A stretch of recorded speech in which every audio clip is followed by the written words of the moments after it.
Hi, everyone, and welcome to Wine.com Experiences. I'm Gwendolyn Osborne. So excited you're joining us today. We are going to be talking about Sauvignon Blanc, and the way we're going to approach this tasting is by looking at one grape and its spectrum of styles. So you're thinking Sauvignon Blanc three ways. There's three different styles. So first, if you purchase this trio ahead of time from Wine.com, go ahead and get them open. Make sure you have them each in a separate glass. Same glass size or shape would be ideal. But these are the wines we're tasting. We are, in order, going to be tasting the Pascal, Jolivet, Sansera from the Loire Valley. Then we will move to Dog Point Sauvignon Blanc from Marlborough, and then the Cliff Lede Sauvignon Blanc from Napa Valley. So we've got these three unique styles, and as you can see, they're from three different continents. I'll talk a little bit about the idea behind this tasting, which is one grape, three styles.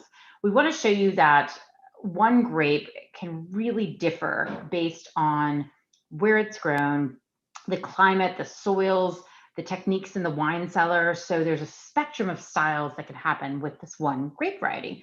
So we have selected three wines to showcase the different characteristics of Sauvignon Blanc, and we've termed them mineral, tropical, and rich. But if I can, I'm going to expand a little bit on those because they are those one-word definitions. So when we say mineral, we're kind of looking at pronounced aromas of citrus, maybe a touch of grassiness, but also a real mineral-like undertone. So very crisp, very earth in the terms of white, which is kind of that mineral note coming through. Then we move on to tropical. So when we're thinking of aromas and flavors that are a little bit riper than the previous style, often with a touch of tropical fruit like nectarine or guava along those lines. And our third style we term rich because you're going to get more texture here. Same great acidity that Sauvignon Blanc gives you, but a little bit more texture, aromas of melon, that juicy citrus. But again, you got the smooth and crisp coming through. So those are our three styles, and tasting all three side by side is a wonderful way to discover kind of Sauvignon Blanc and how it might differ a little based on these different places and these different winemaking techniques. So let's bring on our guests now who will be able to talk a little bit about their wines and of course the influences behind these three styles. So first we have Pascal Jolivet, who is founder of Pascal Jolivet in the Loire Valley of France. Hello, bonsoir Pascal, welcome, bienvenue. Thank you so much for being here. From Dog Point Vineyard, we have Matthew Sullivan, who is general manager there from Down Under. Welcome, Matthew. Great to see you and have you here. Finally, from Cliff Lede Vineyards, we have the director of winemaking, Christopher Tynan. Hello, welcome, Christopher.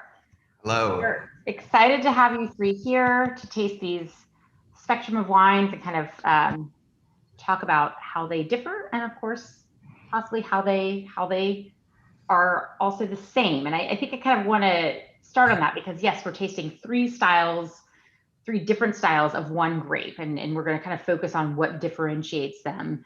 But in the same sense, I think that Sauvignon Blanc is such this magical grape that has a lot of similarities no matter where it's grown. So it would be great if you could each tell me maybe one thing or several things that really strike you about Sauvignon Blanc as a variety no matter where it's from. So Pascal, do you have thoughts on that? Yes.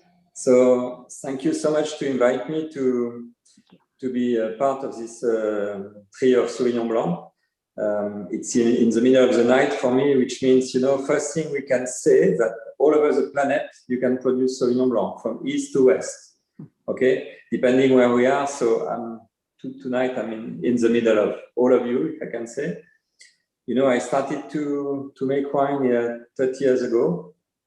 And my first impression, as I'm born in this region between Sansera and Pouilly-Fumé, I was learning a lot on myself, if I can say. And we have a beauty in this center of Loire. You know, we have a beautiful soil, extremely interesting microclimate with the river, which is the last wild river in France, and I think in Europe we can say that. So we have very interesting condition. Also the oceanic influence, you know, coming from the west. So my first idea when I started to make wine was to say, okay, we have everything we can dream to produce this beautiful grape Sauvignon Blanc. So let's try to not to interfere too much in winemaking. So first of all, when I started, I focused on winemaking because at this time I didn't have any vineyard. But now, 30 years later, we manage 150 hectares of vineyards. So it's a different story. But my first focus was about the wild yeast and how to produce Sauvignon Blanc, not necessarily extremely aromatic, but with finesse, elegance, and this beautiful textures that we can get with Sauvignon Blanc grape.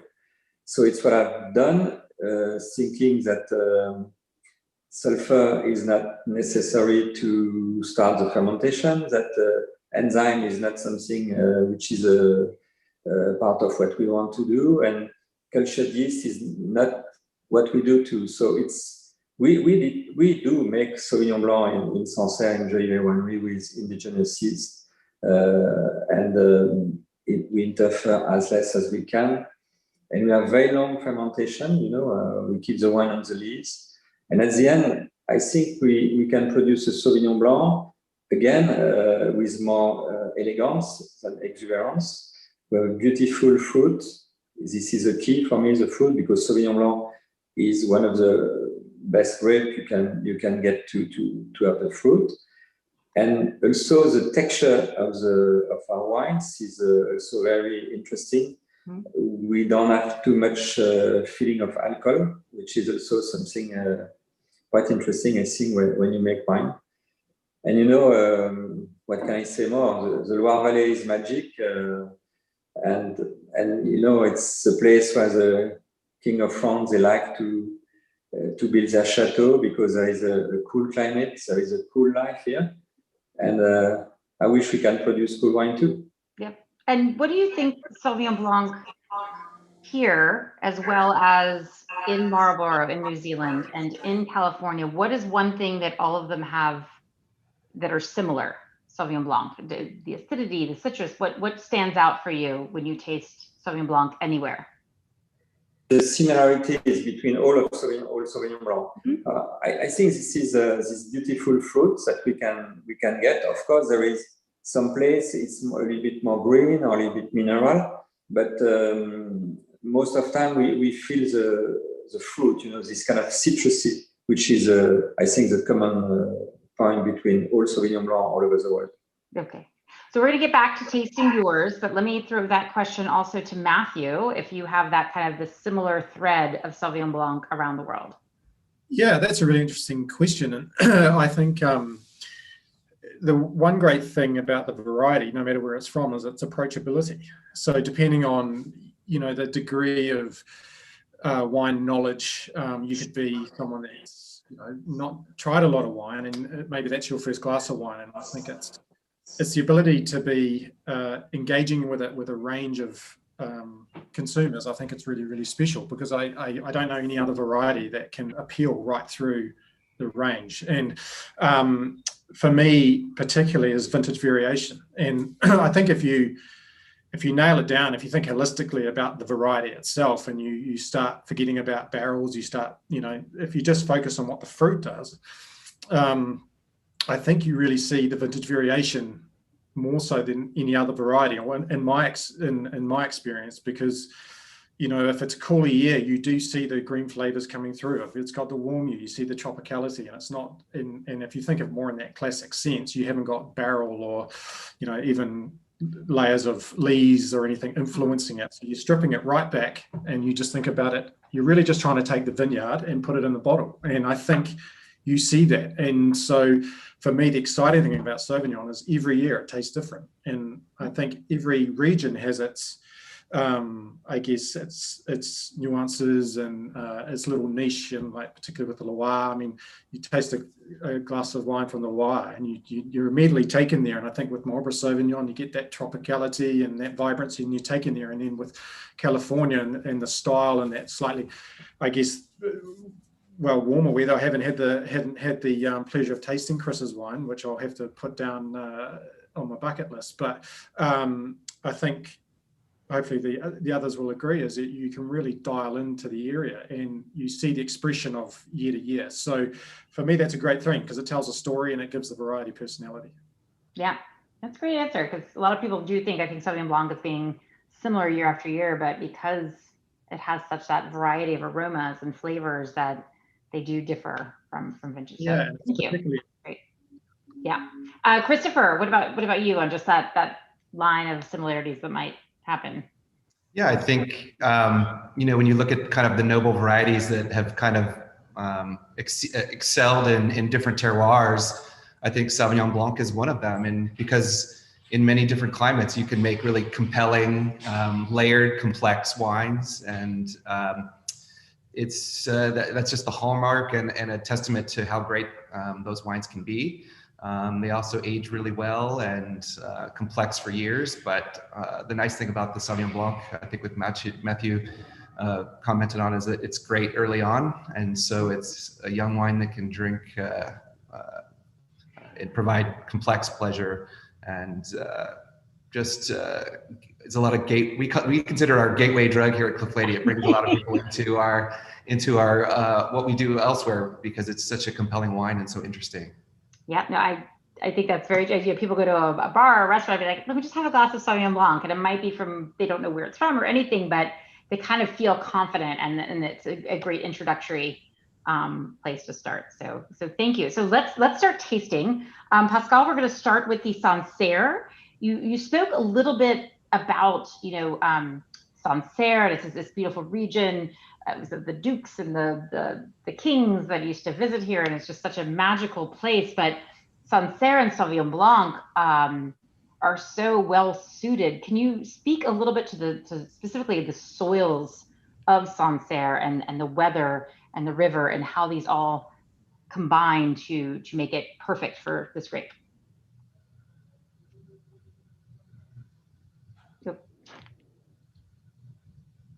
Like in sorry, we have no, you're still muted. Push it one more time, please. No, we can't hear you. Can you unmute one more time? It's okay now? Yes, wonderful. Okay. Okay, sorry. That's okay. I just say we have three soils. We have the chalk, like you can find also in Burgundy and in Champagne. We have the clay, which is a mix of chalk and clay, which we call argile and chalk. And we have also the flint that we call silex here in French. Okay, so each soil gives something different to the wine. Mm-hmm. Do you lose me? No, you're there. We're just showing a map in the background. Yeah, sorry. So each kind of soil gives something different. The chalk gives something like a full body wine. The clay gives more fruit and voluptuous aromas. And the silex gives a lot of minerality. So it's very interesting to match the three different kind of soil to make our wines. For example, our Sansera is majority from chalk, 50%, about 30% of flint, silex, and 20% of clay. Okay. Considering the river, it's also very interesting. Considering the river, it's also very interesting to say that the microclimate of the river is extremely important. We have kind of humidity during the winter, of course, and we have a cool climate during the spring. This year was, let's say, an exception because, as you know, we get frost in last month, so it was not exactly what we expected, but it's life, it's nature. But normally we have cool climate, and we have a nice summer, and autumn is when we do harvest. So we have really 4 seasons, really very distinct. which is also a good help for us to produce a good wine. Well, let's taste this wine, Sansera, and as we do, maybe speak a little bit how you recognize it's especially the minerality that comes through, but also how those soils and that climate are reflected in this wine.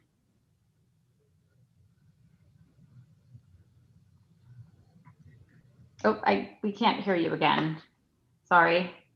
So start over. Yeah, just give us a great tasting note. Yeah. So the nose, is more elegant than exuberant, as I say before, and you can find this beautiful finesse and elegance. It's like a little bit citrusy, and a little bit crispy. You can imagine what I get today for lunch, for example.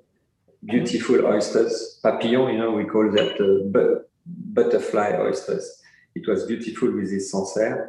And then sole, the sole is also a beautiful fish. So this is a wine which is recommended anytime. Of course, when you want to take a glass of wine before lunch or dinner or during the day, but it's also beautiful to match this wine with a lot of seafood, And interesting, if you taste the wine, if you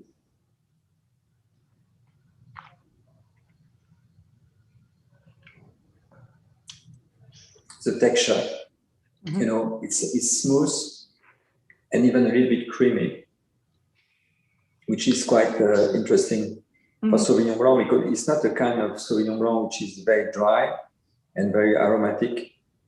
It's elegant, it's fruity, citrusy, and with a beautiful texture. And the feeling of alcohol is, as you say in English, we say imperceptible. You cannot feel too much alcohol, Imperceptible. Imperceptible, thank you. I learned something. Thanks a lot. Petit le même. Yeah, imperceptible. Imperceptible, c'est ça.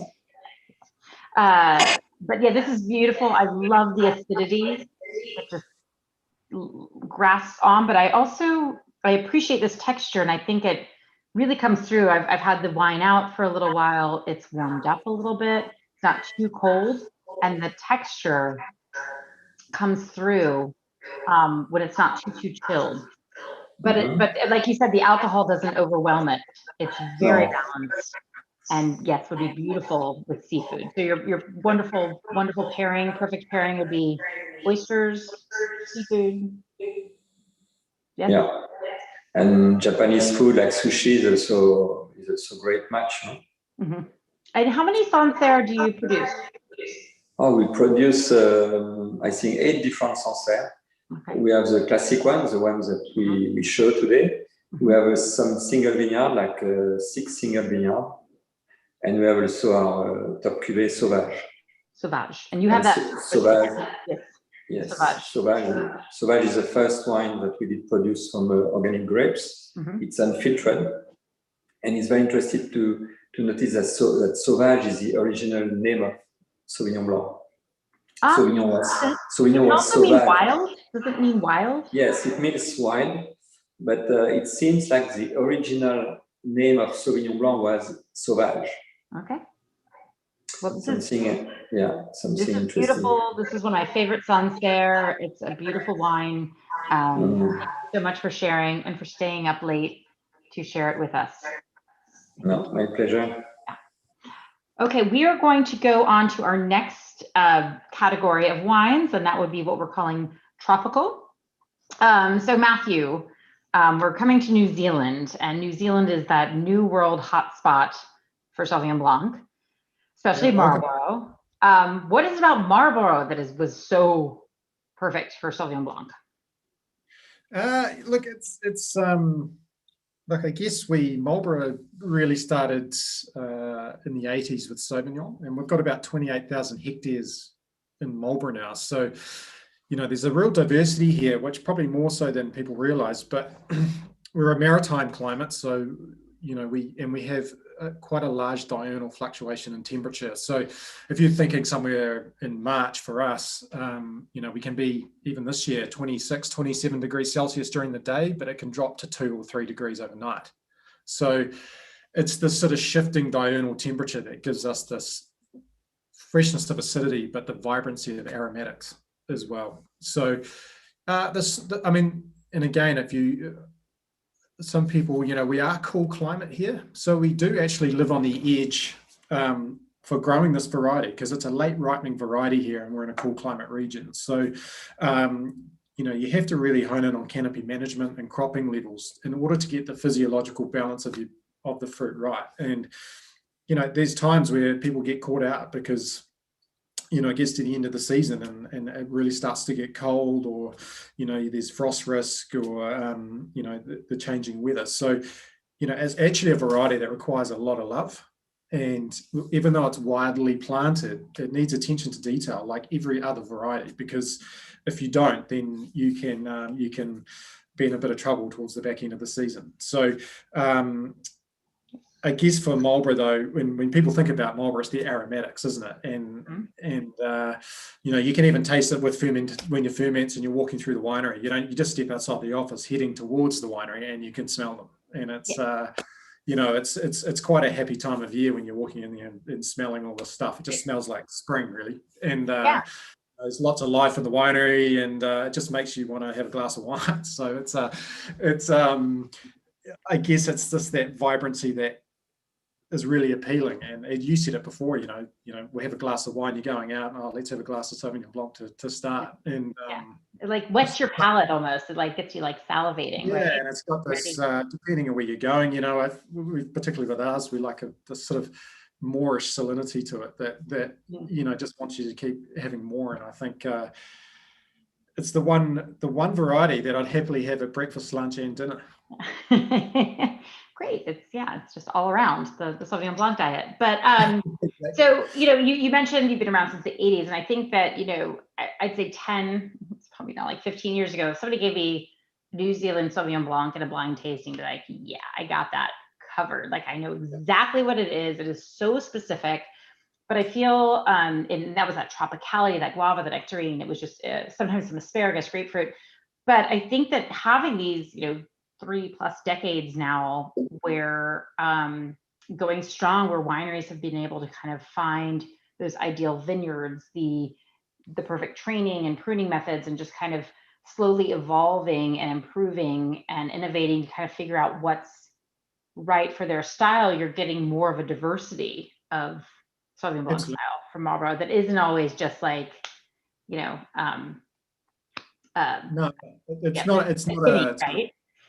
Exactly. And I think it's sort of evolution of industry and maturity of industry as well, and understanding it, because you can study and taste as much as you want, but there's nothing like doing it yourself and learning from vintage to vintage. And I think, we first planted in 1979, but we didn't actually start making wine until 2002. So effectively we were a grower, and then we went into making four wines, and 2 of them Sauvignon, 1 classic and 1 more with a barrel sort of influence. So what we've realized and through time is, in Marlborough we got this sort of sub-regionality, and whilst it's all Marlborough, if you talk about the Wairau, which is the main plantings, is that free draining gravel soil, and it tends to give you those tropical notes, that passion fruit, that guava, and what we were talking about.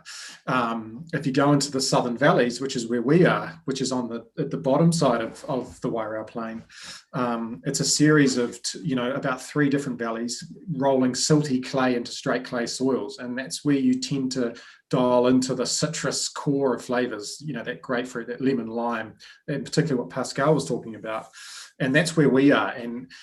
And then in the Awatere Valley, which is about 20 minutes south, if that was its own region, it would be the 2nd biggest grape growing region in New Zealand, but it's part of Marlborough. So, and that's all windblown soil that's compacted over time, and they tend to give more herbaceous sort of tomato leaf type characters off those soils. And people anyone that's been to Champagne, Marlborough is actually a lot like, it's a mini Champagne, in that all the key parcels of land are held by contract growers.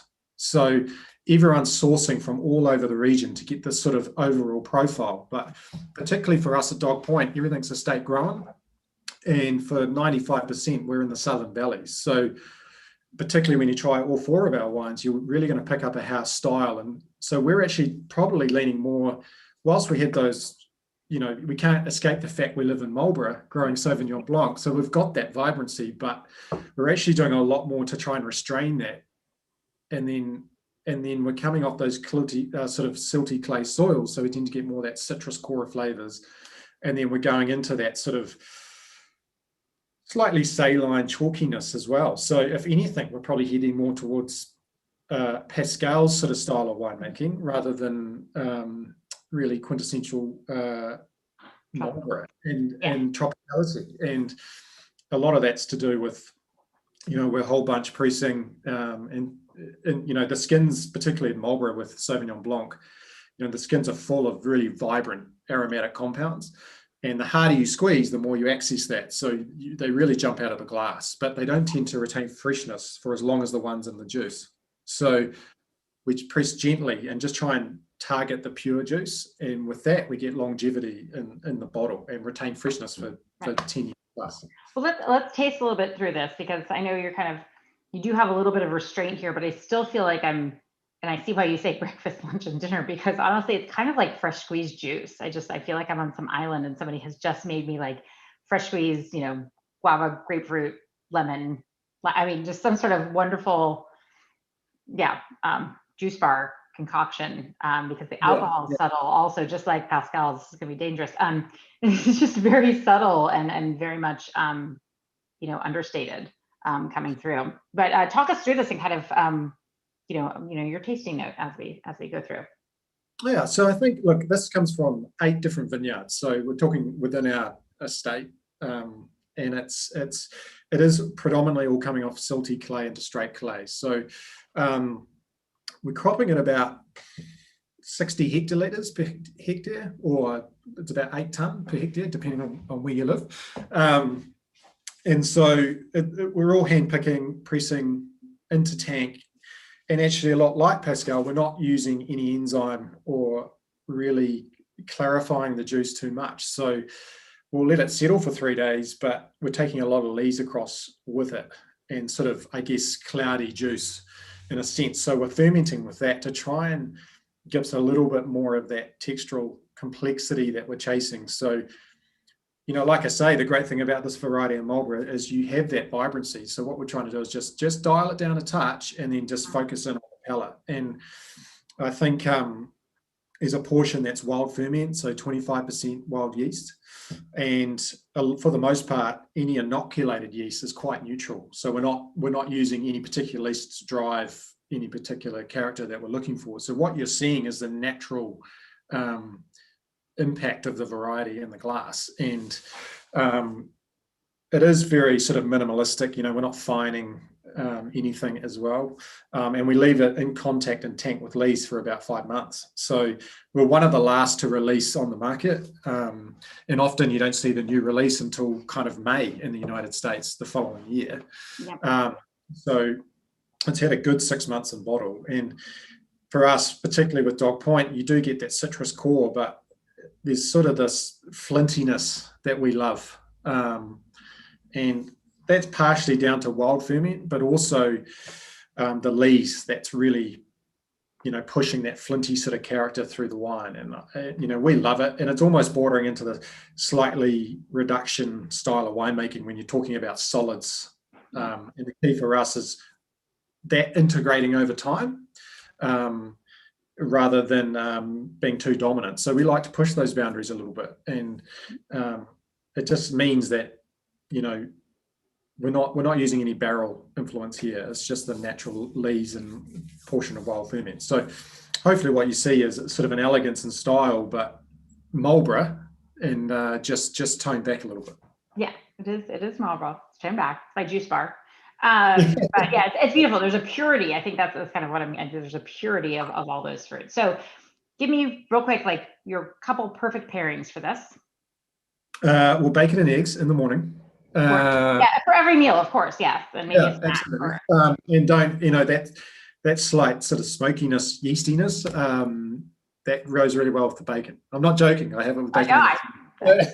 So it's, but you can't beat a bowl of green lip mussels or just a big bowl with a bit of chili, coriander, you name it.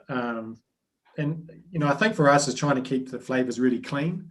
And we talk about, Pascal's talking about seafood is just the freshness of the sea floor, basically. So a nice grilled piece of fish or pan fried, scallops. It's pretty good with mild cheeses as well, and kind of classic salads. But I find with age, when you start to shed those kind of primary fruit characters, it starts to handle richer food. So you can start to get a little bit more adventurous with your food pairings with a bit of time in bottle, because you're getting that evolution and that I guess those initial aromatics are just dialed down a little bit. But I think for me, the key is keeping the flavors simple and clean and fresh, and you won't go wrong with Sauvignon. Perfect. Okay, and I hesitate to ask this because I know we could do like probably a 30 to 40 minute show just on this, but I'm wondering if you could give us just like super little quick synopsis, because I know people are interested of like, how did New Zealand Sauvignon Blanc become like the leader in screw caps? Can you do that in like 5 sentences? Yeah, I can, absolutely. Sorry, just going back. So it was in the sort of early 2000s. There was a few producers, I think, had we're starting to get a little bit frustrated, probably with the variability in cork that we were getting in New Zealand, and I emphasize that. You're like the last on the list. You're like the down on the ladder, so you're getting all the yeah, that's right. It takes a lot longer. That works so great. Exactly. So, and I think it's around about when we started actually making wine. So 2004 was our first vintage for Sauvignon Blanc, Chardonnay and Pinot 2002 with our Section 94. But they were in barrel 18 months. So I think for us, it was a matter of, we had a foot in both camps, because the other 3 wines were in cork, and we decided to go with screw cap with Sauvignon. And I think, like, for the most part, Sauvignon, particularly out of Marlborough, was drunk probably within 12 months. And so that freshness of the variety, I think, sort of suits the closure. But I don't necessarily think that sends the right message. And for us, particularly, we opened up every single wine we'd ever made, in 2014, sorry. And all 3 wines were under cork and 1 was under screw cap. And the one that had the best freshness, the best aging, and the most consistent across every bottle was the Sauvignon. So we were, and I'm not talking about cork taint, but I'm getting bottle variation. And we for our other 3 wines, we had wonderful corks, and they were, $1.20 a cork. So they were expensive. And we just found that at time to time, they were getting scalped a little bit. And in terms of the aromatics were being dulled down. So I think now we've made a change, and we've gone all wines to screw cap, because we think we're going to get better ageability, more consistent, and that's just for us. But in New Zealand now, the market is very much a screw cap dominant, and to the point where there's a lot of places here that in terms of just the speeding things up, in bars and restaurants prefer just to have screw cap, and you don't have to worry about that returning bottles and things. So I think it's just it's been an evolution, and I think we're finding less oxidation. And yeah, because you have that Sauvignon Blanc, especially for New Zealand, has that vibrancy of, all Sauvignon Blancs have this vibrancy, but particularly that. And I think the Sauvignon, you're locking in the aromatics, right? So you don't want any oxygen involved in that variety, in particular with Marlborough Sauvignon. So I think it really does suit the screw cap. But it's a different conversation around Pinot and Chardonnay and things. Yeah. But when you're talking about that variety from Marlborough, I think the proof's in the history that we've seen it, and it's a great closure for what we do here. And like you said, so much is open like within that year, and that freshness of Sauvignon Blanc. Yeah, absolutely. But it's showing its time and bottle. It's showing its value as well. Cool. All right. Well, thank you so much for sharing. We are moving to Napa Valley with our what we call rich style, if you will. So Christopher at Cliff Lede, hello. So we're going West Coast, California, Napa Valley. Yeah, really kind of known for that whole Cabernet and Chardonnay thing. So when you're looking for vineyard characteristics to plant Sauvignon Blanc? What are the key things you need? Well, the nice thing about Napa Valley is we have such a diverse climate within such a small little piece of terroir in Napa Valley from north to south. So cooler on the San Pablo Bay side and warmer as you get up closer to Calistoga. And we kind of use that to our advantage because we can plant Sauvignon Blanc in rocky, gravelly soils in the north and in the mid part of the valley, and then more clay soils as you get closer to the bay. And what that does is, as a winemaker, you want to have as many options as you possibly can, and so that gives you a lot of different styles and textures to work with. We also utilize other varieties too. I think we might be the only wine today that will have a Semillon and some Sauvignon Vert. The Sauvignon Vert we use is planted in 1947 out in Charles Valley. It's a wonderful little rocky, gravelly soil. Then we've got some 60-year-old Semillon vines up in Calistoga that add a lot of like depth and richness and expanse on the mid palate. And then we utilize some clones as well throughout the valley, some Muscat clones that add a little bit of Muscat character. And that's some of the spice, right? Like, sorry? The Muscat adds a little bit of that spice also. Is that exactly? Yeah. Because this, yeah. Here in California, it's got this little elderflower and orange blossom character to it too, with the Muscat character. Yeah, I'm super picky about my Sauvignon Blancs that I like in California, but I remember visiting there right before I moved there. I think it was back in like 2004 and 5. I think it was at your Cliff Lady's kind of earlier years. I loved the Sauvignon Blanc. I kind of fell in love with it. But tell me a little bit about the blend and because you're using some of these Bordeaux varieties to blend. What does that do? What does that add? Great question. I think, the Sauvignon Blanc is going to add this minerality and just acidity. You're going to have like a linear expression of Sauvignon Blanc, especially with Pascal and Matthew's wines. Those acid-driven Sauvignon Blancs are just very laser and linear. And what we're going to do with the Semillon is we're going to add some creme brulee, lemon curd, and Semillon is just such a waxy kind of grape. It just adds this kind of fatness and richness in the mid palate. So that'll kind of cut that acidity a little bit from the Sauvignon Blanc and make it a little bit more layered. And then finally with the Sauvignon Vert, you're going to get a really kind of stone fruit character, a little bit more minerality too, and then just subtle little aromas of honeysuckle and more pear flavor. So the advantages we have here in Napa Valley is a diverse climate, and we can kind of create a wine that's original, because we don't want to copy Loire Valley or New Zealand. We kind of want to be our own thing. And so that's if we're trying to imitate someone else, we're already in second place. So we're learning from the old techniques, but we're making you're making it who you are too, which is why we have these tasting, is to show that like it's not the same everywhere, and that sense of place is important, but also the choices you make in the blending, and then also in the winemaking. So you use different vessels for fermenting and aging. Can you tell us a little bit about that? Because Napa is known for using a little bit of oak here and there, which usually is not done elsewhere. Why does it work here? What are you using and why? Because we're able to, we're not worrying about rain or mold or anything. We've got a little bit warmer climate than the other two wines. We're able to kind of get those riper expressions of the varietals. And so already the wines are going to be a little bit richer in the palate. And so to accentuate that, we'll barrel ferment around 60 to 70% of the wine in barrel. Most of it's neutral French oak. We do use some cigar barrels that we learned from Didier Dagenot in the Loire Valley. And we use a couple French oak coopers for the rest. We buy very little new barrels every year. It's mostly neutral oak. So that's going to add that, contribute to that richness and texture. The stainless steel that we use makes up around, 20%. That's going to preserve that freshness and that minerality. And just preserve those delicate fruit aromatics. And then the concrete eggs we utilize to kind of add a little bit of more minerality and especially that stone fruit character that we get from the Sauvignon Blanc really does well in the eggs.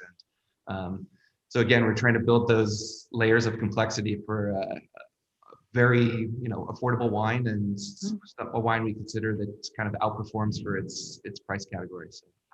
Yes. So let's taste this, and maybe as we do, kind of lead us through all the things we just talked about and how those are influencing what's in our glass.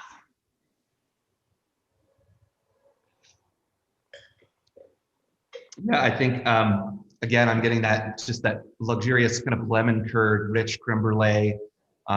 Again, with lots of orange, blood orange, and orange blossom.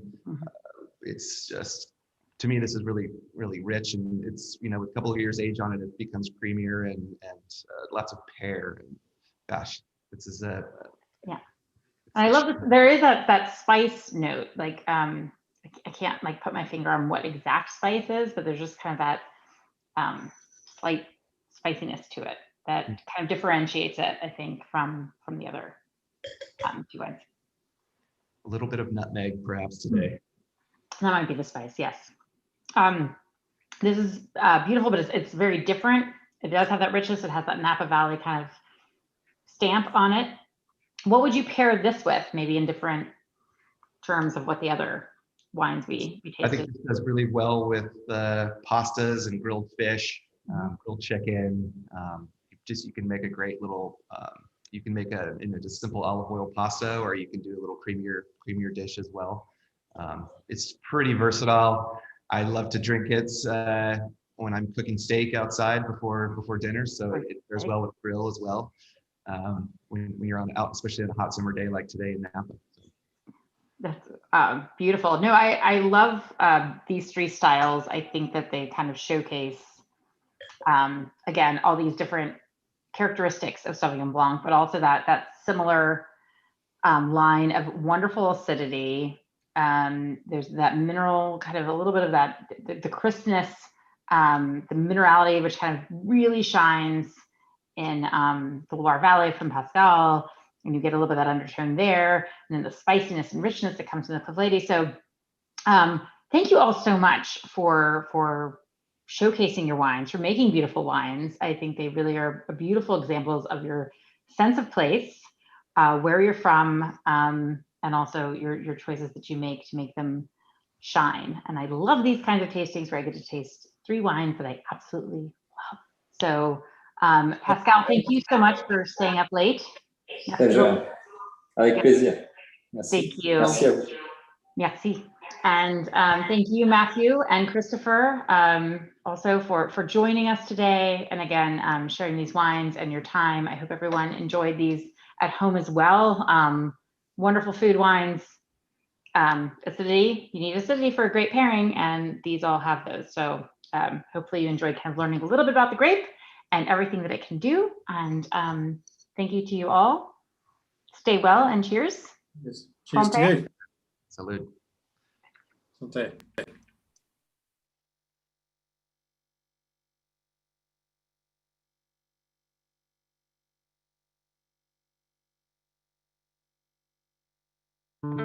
It's both a science and a form of high art. It's made from the combination of grapes, sunlight, rain, soil, and time. It's raised up in the moments that matter. It's wine. And we are Wine.com. We have the largest wine selection in the world, online sommeliers with free advice, and now our powerful new app puts the entire world of wine in your hands. Wine.com. Seriously passionate about wine. Download our free app today.